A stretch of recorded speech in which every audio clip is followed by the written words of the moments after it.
ធ្វើការឲ្យអស់ពីសមត្ថភាពដូចជូឡុងធ្វើការឲ្យអស់ពីសមត្ថភាពដូចជូឡុងបើធ្វើរឿងត្រឹមត្រូវមិនបាច់ខ្លាចថាប្រវត្តិនឹងត្រូវសៅហ្មងជូឡុងជាមេតបក្នុងសម័យសាមកុកដែលមានតួនាទីសំខាន់ក្នុងហេតុការណ៍ផ្សេងៗរឿងដែលមេតបម្នាក់នេះបង្ហាញឲ្យឃើញក្នុងនាមជាកូនចៅគឺជាអ្នកស្ដាប់បញ្ជាយ៉ាងម៉ឺងម៉ាត់ធ្វើកិច្ចការដែលបានប្រគល់អស់ពីកម្លាំងកាយចិត្ត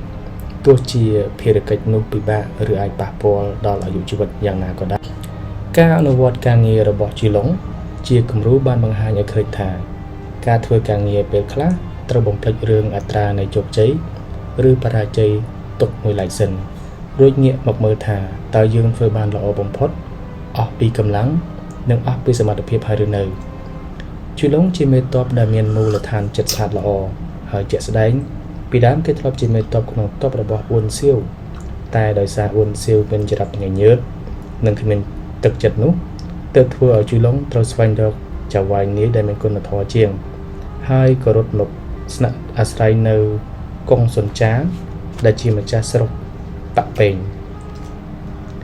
ភាពតែលតោរបស់ជូឡុងក៏មិនបានចប់ត្រឹមនេះទេនៅពេលដែលកុងសុនចាន់ស្លាប់ទៅ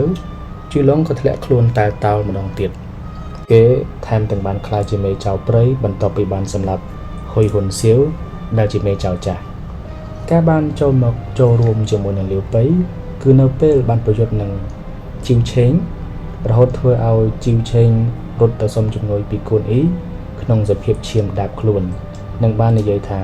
បរិសម្នាក់នេះមានថ្វីដៃធៀបស្មើនឹងលាវពូក្រោយមកទើបបានលាវប៉ៃទទួលយកធ្វើជាគ្នាអ្នកធ្វើការល្អមានសមត្ថភាពនិងលះបង់ដើម្បីការងារយ៉ាងពេញលេញទៅទីណាក៏គេត្រូវការដែរវាជាគុណសម្បត្តិមូលដ្ឋានដ៏សំខាន់ដែលចៅហ្វាយនាយគ្រប់រូបចង់បានមួយទៅដូចជារឿងធម្មតាតែមនុស្សប្រភេទនេះពិបាករកបានណាស់ជាពិសេសអ្នកដែលធ្វើការអស់ពីកម្លាំងកាយចិត្តដោយមិនរំពឹងផលតបស្នងដូចចៅជូឡុងសម្រាប់ជូឡុងទោះសាងស្នាដៃក្នុងសមរភូមិប្រយុទ្ធឲ្យលាវប៉ៃមកច្រើនឆ្នាំច្រើនសារក៏ដោយតែរឿងមួយដែលគួរឲ្យចងចាំនិងចាប់អារម្មណ៍បំផុតនោះគឺហេតុការណ៍ចូលសម្រុកជួយអាតៅឬលាវសានដែលជាកូនប្រុសរបស់លាវប៉ៃនឹងឯងដោយគ្រានោះអាតៅកូនប្រុសរបស់លាវប៉ៃយ៉ាងកំហួយយិនវង្វេងនៅឯវាលទៀងប៉ាន់ពោត្រូវកងទ័ពឆៅឡោមព័ទ្ធចង់សម្លាប់ជូឡុងសុំខ្លួនសម្រុកចូលទៅជួយអាតៅត្រឡប់មកវិញបានសម្រេចជូឡុងស្រឡាញ់ការងារខ្លួនណាស់ចេញច្បាំងពេលណាមិនដែលបន្ធូរដៃឡើយច្បាំងអស់ពីសមត្ថភាពទើបខ្លាចជាមេតបមិនដែលចាញ់ក្នុងជួរតបរបស់លាវប៉ៃ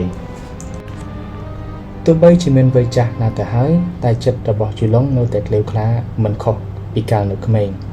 ឧទាហរណ៍ដូចហេតុការណ៍បន្ទាប់ពីលាវប៉ៃបាត់បង់ជីវិតខុងមីងដែលជាបុគ្គលសំខាន់ក្នុងជួរកងទ័ពចុកកុកនៅការគ្រាមួយបានរៀបចំផែនការប្រយុទ្ធនឹងកងទ័ពវុយកុកខុងមីងបានកំណត់មេតបដែលត្រូវចេញច្បាំងយ៉ាងតឹងរ៉ឹងតែបែរជាគ្មានឈ្មោះជូឡុងទៅវិញពីព្រោះខុងមីងយល់ថាជូឡុងចាស់ណាស់ទៅហើយតែជូឡុងមិនយល់បែរជាជំទាស់ឡើងថាខ្លួនត្រូវការចេញច្បាំងលើកនេះខុងមីងមើលឃើញការតាំងចិត្តពិតប្រាកដទោះជាស្ថិតក្នុងវ័យជរាក៏ដោយទើបតែតែងតាំងជាមេតបដឹកនាំការប្រយុទ្ធលើកនេះ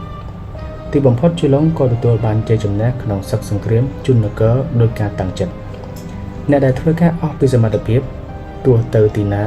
ក៏បានជាទីពេញចិត្តរបស់ចៅហ្វាយនាយនិងមិត្តរួមការងារទោះជាស្លាប់ទៅហើយក៏នៅមានការគោរពស្រឡាញ់ជូឡុងក៏មិនខុសពីនេះដែរបន្ទាប់ពីជូឡុងលាចាកលោកនេះទៅហើយខុងមីងនៅតែមិនអស់អាល័យរហូតយំខ្សឹបខ្សួលចេញមកថាដៃឆ្វេងខ្ញុំដាច់បាត់ហើយ